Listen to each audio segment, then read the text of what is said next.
जालोर का स्वर्णगिरी दुर्ग, यहाँ के शासक कानड़देव और वीरमदेव ने अलाउद्दीन खिलजी की अधीनता स्वीकार करने के बजाय उनसे युद्ध किया और केसरिया किया।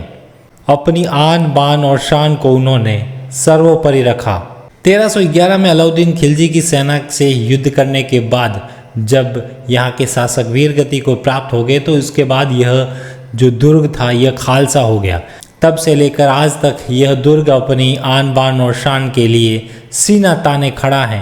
वीरता और शौर्य का प्रतीक यह दुर्ग आज भी लोगों को आकर्षित करता है। इस दुर्ग की उचित देखभाल नहीं होने के कारण यह दुर्ग आज खंडर हालत में पहुंच रहा है। यहाँ के लोगों ने इस दुर्ग के संरक्षण और इस दुर्ग पर सड़क के निर्माण की मांग को लेकर जनप्रतिनिधियों से लेकर प्रशासन से मांग की, लेकिन हमारे जनप्रतिनिधियों ने तो इस स्वर्णगिरी दुर्ग का मजाक बनाकर रख दिया है। जिस स्वर्णगिरी दुर्ग के शासकों ने अपनी जुबान के लिए, अपनी बात के लिए सर तक कटवा दिए, उसी के विधानसभा क्षेत्र के विधायक या कहें तो जनप्रतिनिधि आज हर रोज अपने बयान बदल रहे हैं। कभी इस दुर्ग पर रोपवे बनाने की बात कही जाती है तो कभी इस दुर्ग पर सड़क।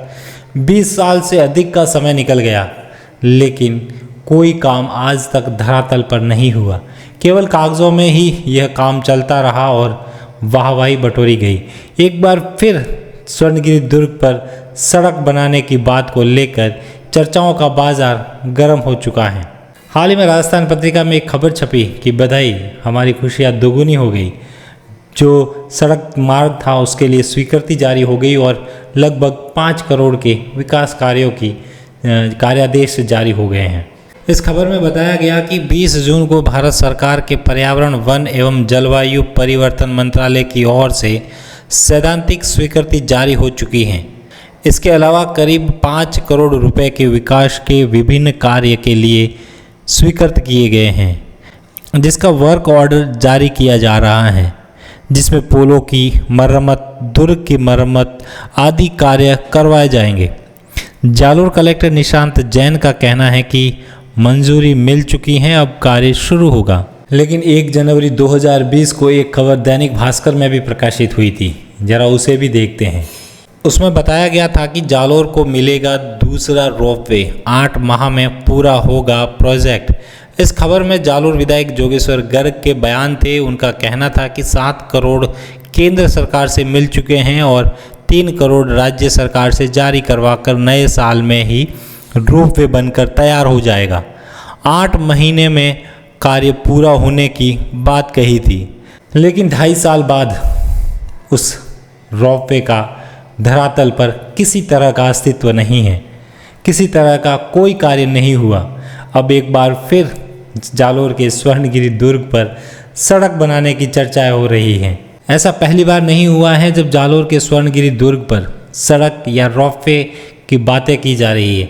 जालोर के स्वर्णगिरी दुर्ग पर सड़क बनाने को लेकर करीब 20 सालों से हमारे जनप्रतिनिधि कई तरह की बयानबाजी कर रहे हैं।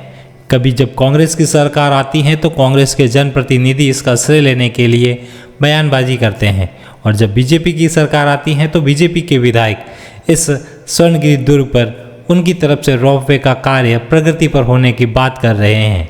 वर्तमान विधायक जोगेश्वर गर्ग से पहले थी अमृता मेघवाल, उनके कार्यकाल में भी यही सब होता रहा, और उनसे पहले थे कांग्रेस के रामलाल मेघवाल, उनके कार्यकाल में भी कई तरह की इस स्वर्णगिरी दुर्ग पर सड़क निर्माण की लेकर बयानबाजियाँ हुई।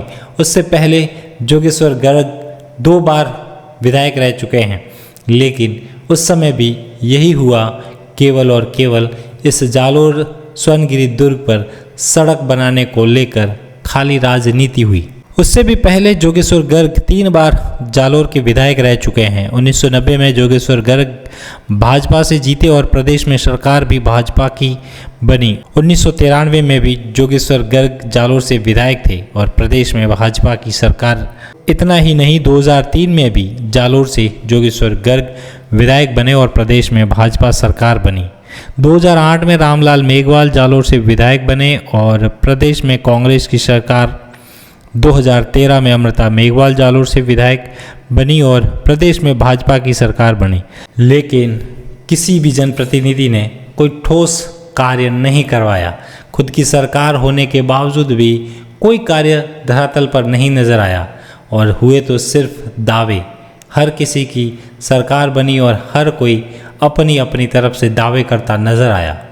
अब सांसद की बात करें तो जालोर सिरोही से सांसद देवजी एम पटेल का यह तीसरा कार्यकाल है। वो कभी जालोर दुर्ग पर रोपवे बनाने की मांग करते हैं तो कभी जालोर के स्वर्णगिरी दुर्ग पर सड़क बनाने की मांग। खास बात तो यह भी है कि वोट भी उन्हें कभी नरेंद्र मोदी के नाम पर मिलते हैं तो कभी हिंदुत्व के नाम पर, कभी विकास के नाम पर भी वोट मांग कर देख लीजिए सांसद महोदय। और उससे पहले थी भाजपा की ही सुशीला बंगारू। भाजपा का करीब 20 साल से यहाँ पर सांसद हैं, लेकिन केंद्र की ओर से जो स्वीकृतियाँ लानी चाहिए या जो कार्य होना चाहिए था वह केवल कागज़ों में ही सिमट कर रह चुका। उसका धरातल पर अब तक किसी तरह का कोई श्रेय नहीं मिल सकता। जालोर का स्वर्णगिरी दुर्ग, उसे लेकर कांग्रेस या बीजेपी के नेता कई सालों से राजनीति करते आए हैं और कई सारे वादे और भी न जाने कितने वादे और कितने दावे करेंगे, ये तो वक्त ही बताएगा। लेकिन आने वाले विधानसभा चुनाव और लोकसभा चुनाव में जनता उन दावों और वादों का जरूर हिसाब पूछेगी।